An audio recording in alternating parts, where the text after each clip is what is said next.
Hello, everyone. Welcome to Talk Anything. This is Mr. John, and today I want to talk about universal basic income. Now, universal basic income has been a pet topic of mine for a while, and I have a lot to say on it.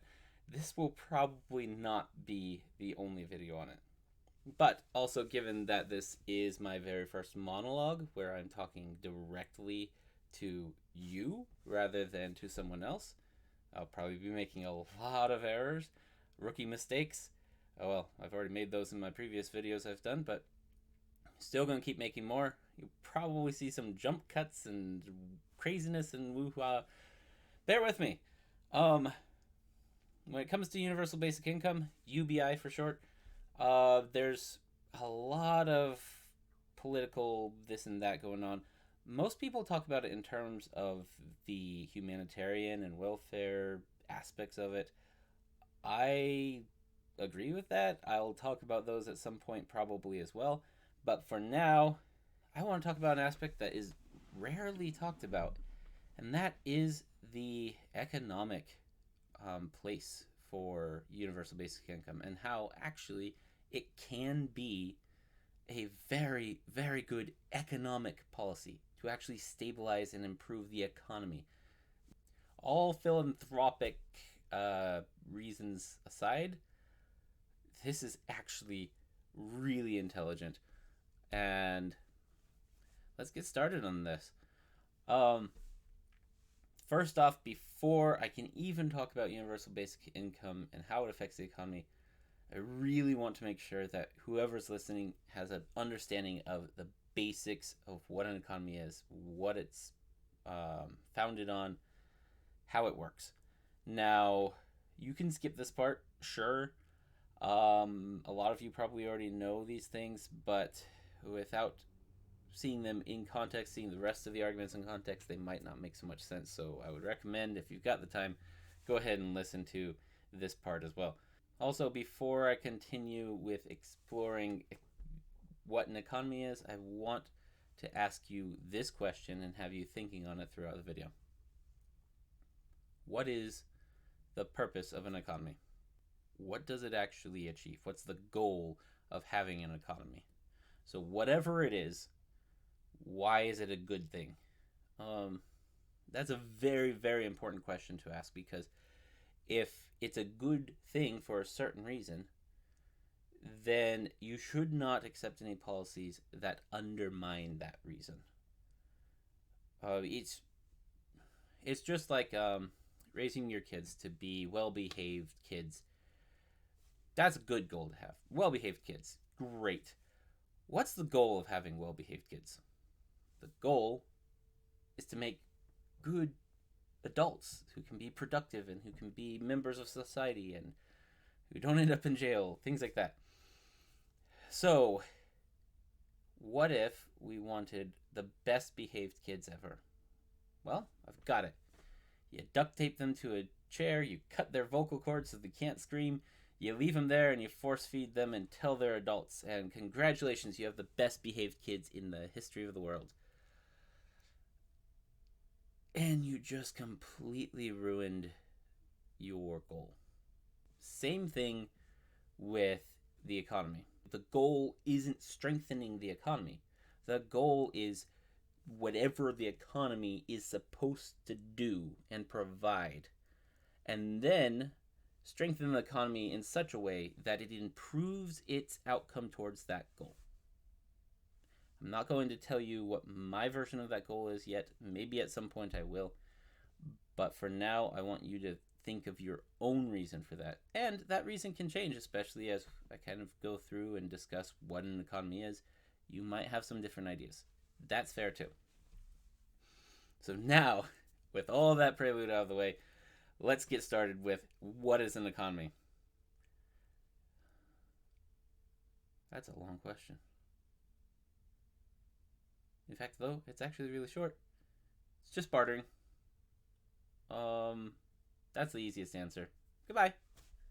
Oh, hey, okay. I'll give you some more answer. Um, Economy is somebody has something that another person values. and this other person has something that this person values, and so they come together and say, hey, I want the thing you have, and I want the thing you have. There you go. They trade. That's economy. That's really, really simple and basic. If you've got one person has, say, food, they're a farmer, and then you have another person who's a builder and can make a house. The farmer wants a house, the builder wants food, they trade. Really straightforward. But what if the farmer already has a house? What if the farmer wants clothes instead of a house? And the builder still needs food. They can't make clothes, they don't know how. So instead, the builder can say, hey, you know what? You don't need a house, but someone does. So what about the tailor? The person who makes clothes, I think they need a house. So I'll trade them a house for the clothes, and then I'll trade you for the clothes for the food. Okay, great trade, but it's getting a little bit more complicated here. Then it can keep getting more complicated. What if the builder has small things that he wants to purchase? He can't build a whole house for a spoon or a bowl or for one set of clothes or a chair. So he'd have to divide his work up somehow. They have to have some way to exchange what they want for what someone else wants, or what they provide for what somebody wants. So easy system for that, money. Now, money is a lot like an IOU. Let's say, kind of go back to the builder, and he could go to this farmer person and say, hey, you don't need a house, but someone does want a house. How about I write out you a ticket for you? A little token that says, hey, I owe you. This is a house. You give this token to anybody, and I'll build them a house. You can go buy your things directly from them, and they'll come and get a house from me. And I'll honor that token. Sweet, great. If you want to divide it, you could say, I owe you 1/10 of a house. And I'll write out 10 of those, and there's one house. And you can distribute those, and if someone brings 10 of them back to me, I'll give them a whole house. And then the farmer makes their own IOUs. I owe you 1 bushel of corn. Boom. Tailor, I owe you 1 set of clothes. Gets really complicated really fast. So what do? You get money. Historically, money is based off of something that had some value, that people liked it. Common things were shells or pretty rocks, or even cocoa beans, from what I understand. But gold. Gold is the one that I'm going to be talking about, because that was kind of the Western thing. Gold. It's pretty rare, pretty hard to find. Doesn't really go bad, so you can't fake it. It's pretty immune to faking. Everyone, or a lot of people, want it specifically. They can make jewelry and stuff out of it, so it had some value, so it was a good natural starting ground. But now you can say, hey, what if we just use this as a replacement for those IOUs, as tokens that we all agree on? This is a universal IOU. So the builder can say, my house is worth 500 gold tokens, coins, nuggets, whatever you want. 500 gold tokens. And then the farmer can say, oh, a bushel of corn is worth 1 or 2 gold tokens. So if the builder comes up to the farmer and says, hey, I want some food, here's 2 gold tokens, and the farmer will say, okay, here's some food. And then the farmer can take those gold tokens to whoever and say, hey, token, you can trade these to the builder, and he'll give you a house if you have enough of them. And so the tailor or whatever will say, okay, sure, I'll take tokens for the clothes. And, it can keep cycling. Great. Money's good. We figured it out. Lovely. Here's the thing. There's a difference between microeconomics and macroeconomics. So microeconomics is this idea of, you have your tokens, you have your gold, you have your money. It comes in from the work you provide that other people pay you for, the value that you offer that other people pay for. And then you spend it on things. So you have your money comes in, money goes out. That's a microeconomy. If you're out of money, your microeconomy sucks. If you have lots of money, then great. Wonderful. You can have thousands of gold coins stored up in your basement and you've got the best microeconomy ever. You can buy anything you want whenever you want it. Macroeconomy is different. Macro means the whole economic system altogether. So macro means that the builder who is paying you is part of the system. You, who's paying a tailor or someone else, you're part of the system. The tailor's part of the system. All of you are. So what's happening is the money's not leaving the system. It's just going around in circles. The builder pays the farmer pays the tailor pays the furniture maker who pays the builder, and it kind of keeps cycling around in circles. That's how an economy works with money, is that it keeps cycling and flowing and moving. Doesn't disappear. Except in the situation where someone does store thousands of gold coins in their basement. What do you do then? So let's say the farmer makes enough food to feed everyone. So everyone's paying the farmer coin after coin after coin. And the farmer's just like, yay, I've got shelter, I've got food, I'm good. I don't need anything. I'm going to take all these gold coins and keep taking them and putting them in my basement. I'm just going to have a basement full of gold. And now all that gold is not in the economy anymore. The farmer isn't buying anything from the tailor, so the tailor doesn't have gold from the farmer, but the tailor still has to pay the farmer for the food. You see where this is getting is this is when the market flow, the flow of money stops, or at least gets slowed down tremendously. So for a macroeconomy, for that to still work, for money to keep working, you need people to spend. Oddly enough, you need that flow to keep going by spending things. Now, how do we do that? Well, there's a very easy way. You convince the farmer to spend their money. Well, how do you do that? Well, you look at what the farmer has and say, oh, maybe that farmer has a chair. It's a nice chair, it works. But a smart entrepreneur can say, you know what? I'm going to go build a new chair. And I'm going to build a really nice, comfortable, fancy chair with carvings and spend hundreds of hours on this. I'm going to make it the best chair you can find. And so this person makes this really fancy chair and goes to the farmer and says, hey, farmer, look at this.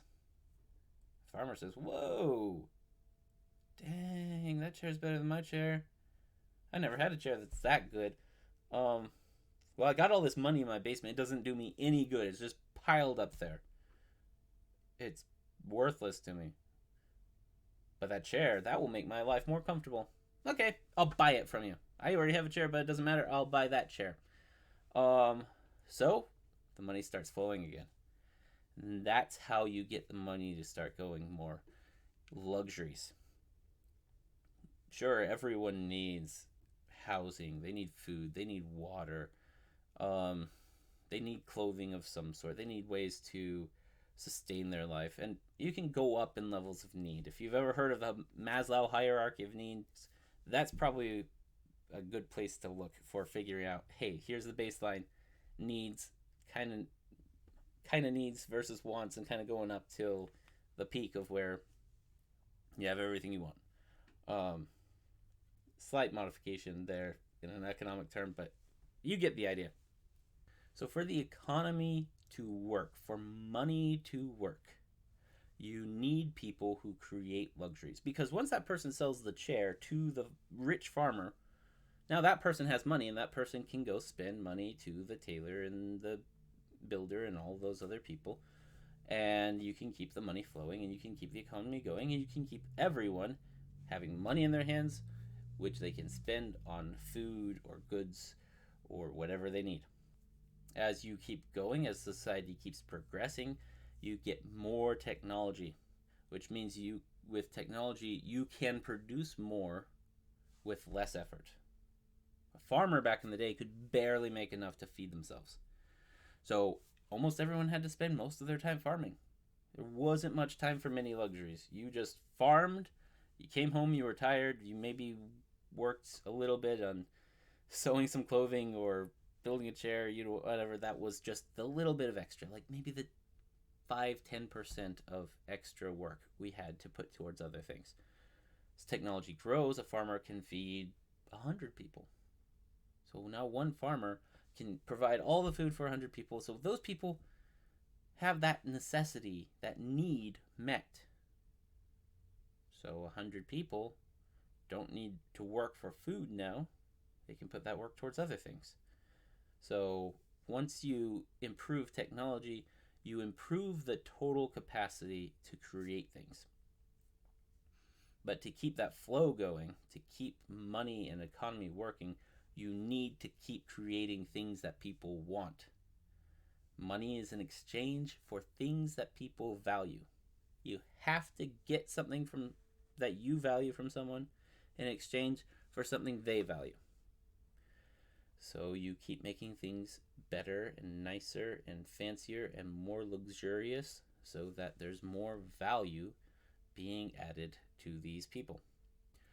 So technology leads to an increase in luxuries available because more and more people can spend their time creating luxuries to enter that economic chain and provide people something of value that they want so that they can participate.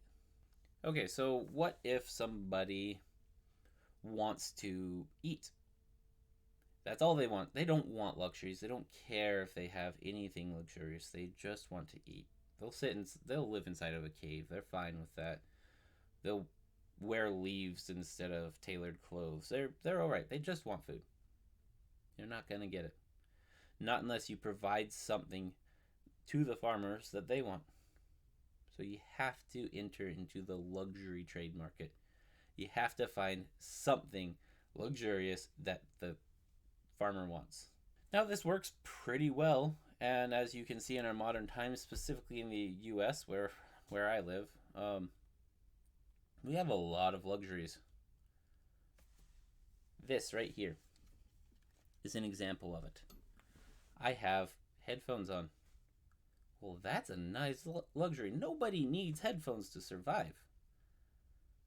But somebody's whole job is to make these headphones because it would get someone like me to buy them. So they're offering something of value. Now, I could have that person making food being another farmer, but I already have food. There's already enough farmers to give me all the food I need. I don't need another farmer. But I did want some headphones. So that person makes headphones. In fact, there's someone who probably designed just this one little cord that's attached to my headphones. That's your whole job, is this little cord. You're making that for your living. Now, that's cool. It leads to a whole bunch of products. You look around whatever room you're in, and you will find hundreds of different specialties, different jobs that people have had, different jobs that provide luxuries. Things as basic as this right here is not real wood. That is painted.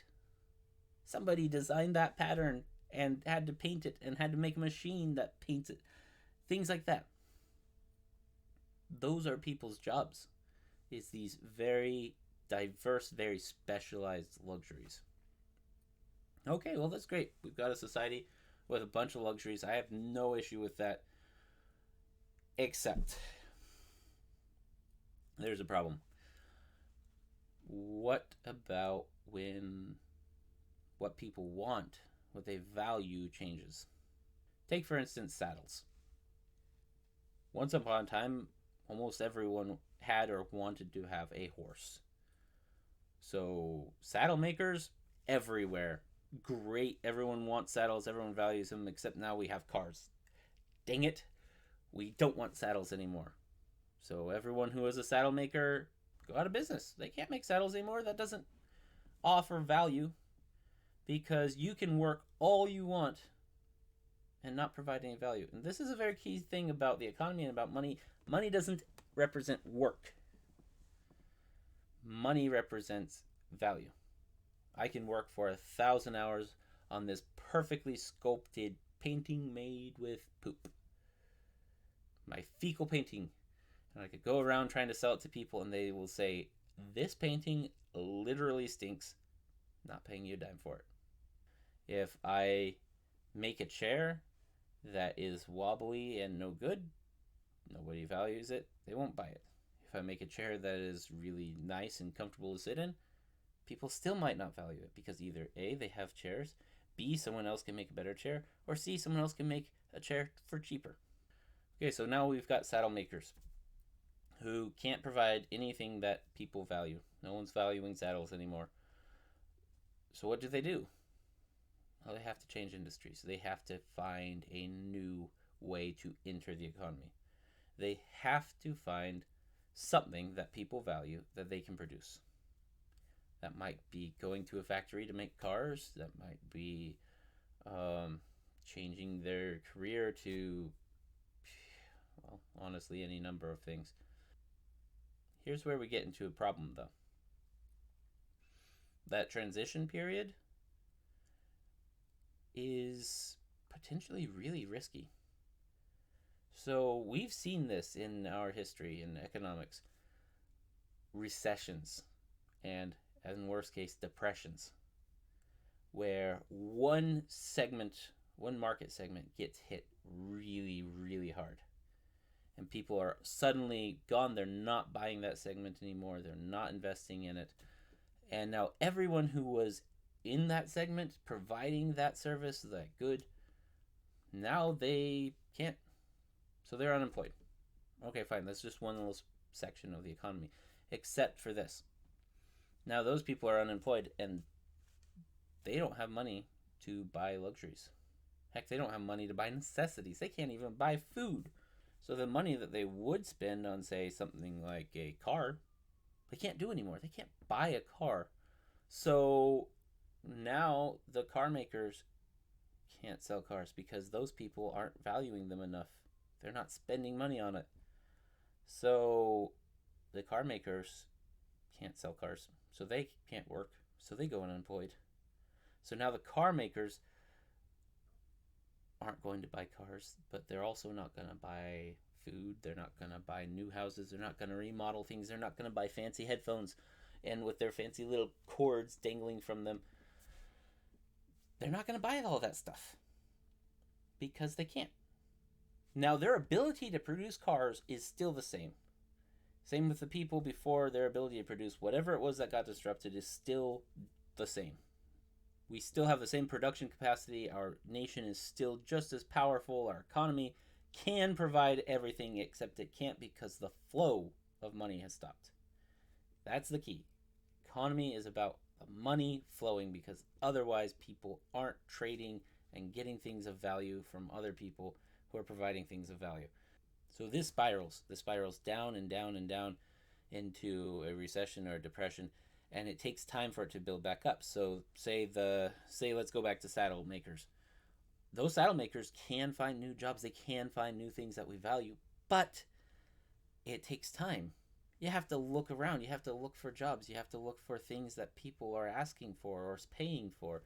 You need to find a way to trade. Now, historically, we've made it through this. We've had some really rough patches that probably, well, I can get into that later, but probably weren't necessary.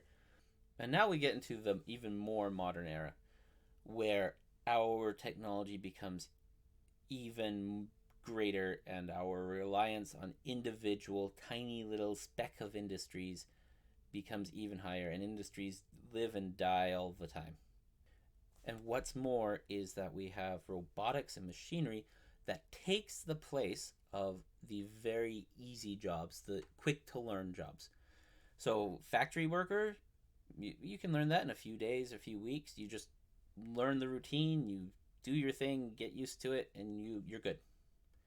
You can get that job and you can work that job and you can add value so you can get money so that you can get things that you want that are of value. But in a higher tech society, you have those factory jobs being replaced by robots. Oh man, the robots are taking over. That's ruining everything. We need to stop the robots, right? Stop the robots and we still have jobs. That's really dumb. That's really, really dumb. Those robots are making things for you that you don't have to pay someone for. A robot is a rock. It's a fancy rock that someone has to sculpt and design, sure, but that robot is now making society more productive. Our capacity to produce things has just skyrocketed because of those robots. The only problem is you're not part of it. Our economy has gone up tremendously more powerful, and you're gone. You're not in the economy anymore. You don't get the money because the guy who owns the robots gets the money. Okay, well, sure. Then let's say you get a new job. Well, you can't get an easy job. All the robots did that. You get quick ones, so you can't just jump right back into the economy. I guess it's time to learn a really high-tech and advanced job. You can make robots or repair them. Yeah, that's a good job. Yeah. That's going to take some time. It takes a lot of time to learn these high-tech jobs, and a lot of money and a lot of capital and a lot of change to your life in a period where you are not adding anything of value to the economy. You are just trying to take things of value to keep you alive long enough for you to add back into the economy. You see where this becomes a problem. Getting back into the economy is getting harder and harder to do. Now, there are other barriers to getting into the economy as well. So remember, if you're outside of the economy, if you're outside of this cycle of money, you starve. Unless you are a farmer.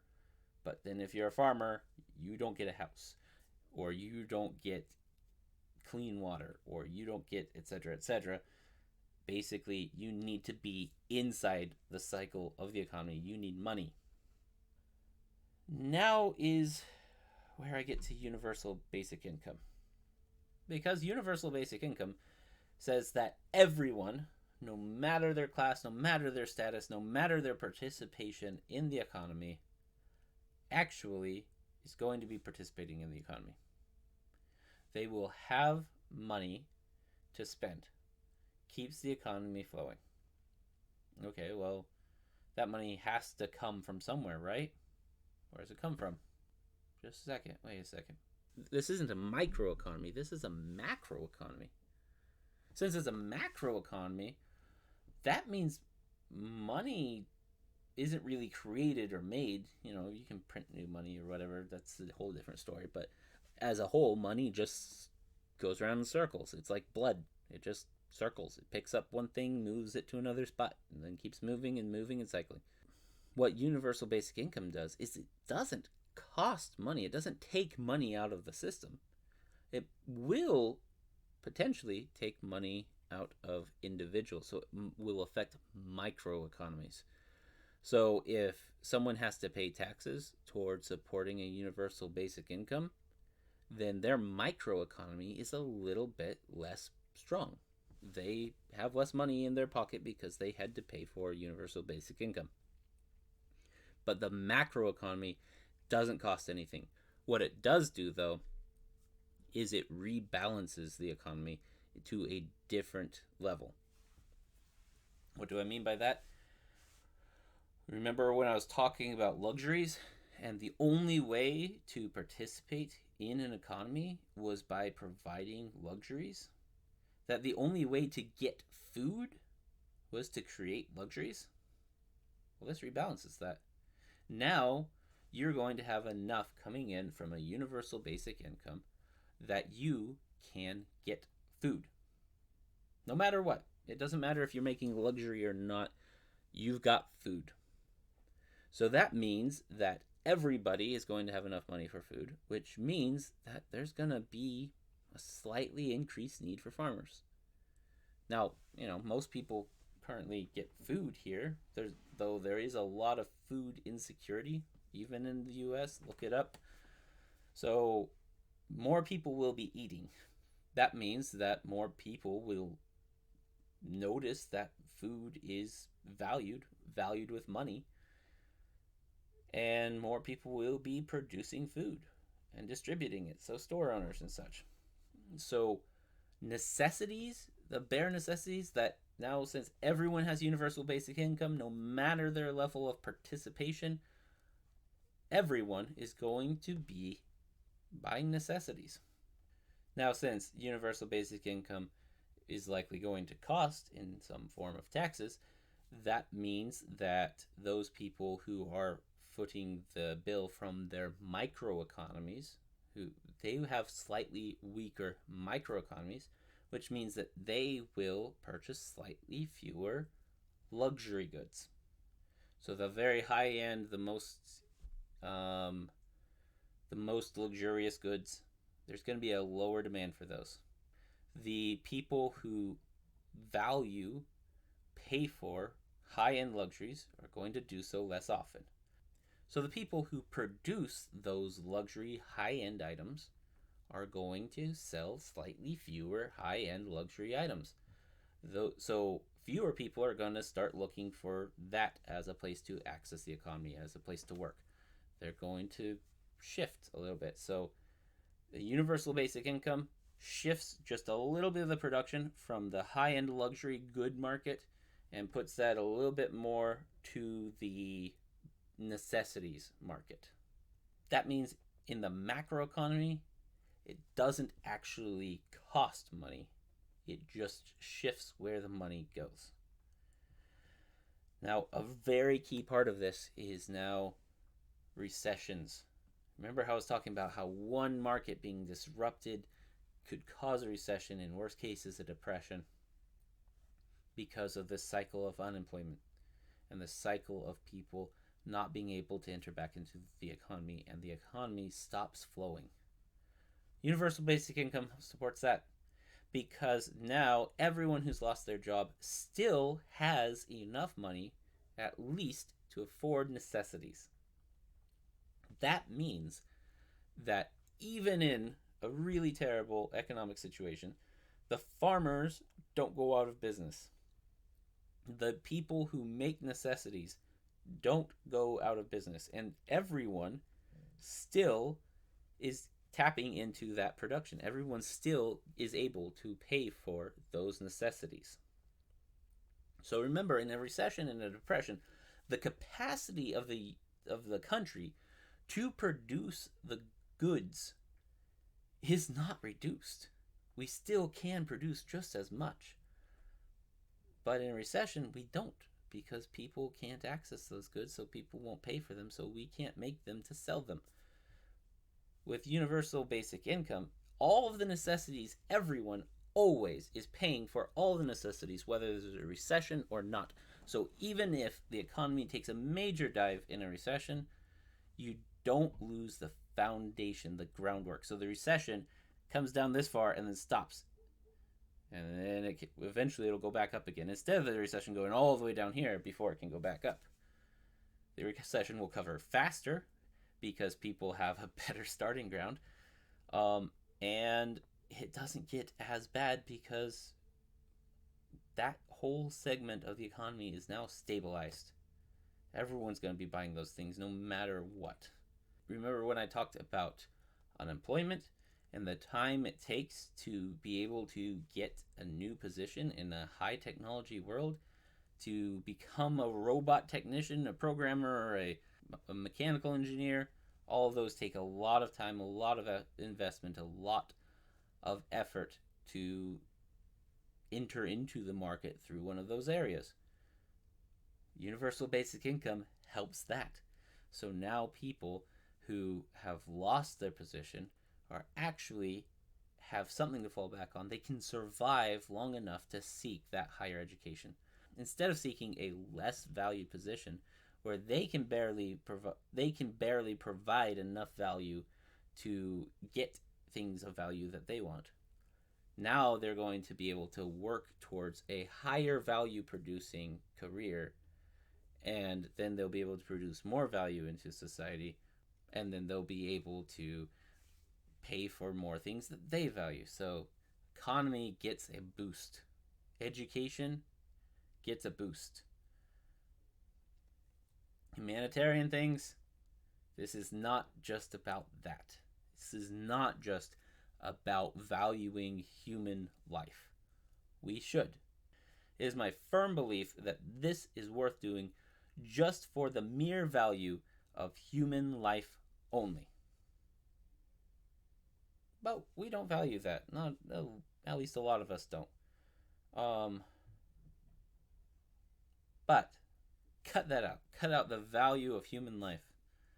And look at the economic value that this offers. The economic value of making a stable market where there's going to be certain key industries that will never be threatened by a recession. You've got a pretty interesting prospect. You just take a little bit off the top of the luxury market, put it into the necessities market, and now you have a more stable economy. And you do that through universal basic income. Seems pretty straightforward. Sure, you've got a lot of questions. I'm sure you have objections. Feel free to comment below. This isn't actually a YouTube algorithm thing. I'm too small for a YouTube algorithm. This is just genuinely, I like questions. I like answering questions, and I like especially learning from people asking me questions or challenging my ideas. If my ideas are wrong and someone points it out, then now I'm right, because I now have learned from them that I was wrong. And now I take their position, and now I'm right again. Best way to become right? Be wrong. Anyways, I have a lot more to say in universal basic income, but this is just a start. Anyways, bye now.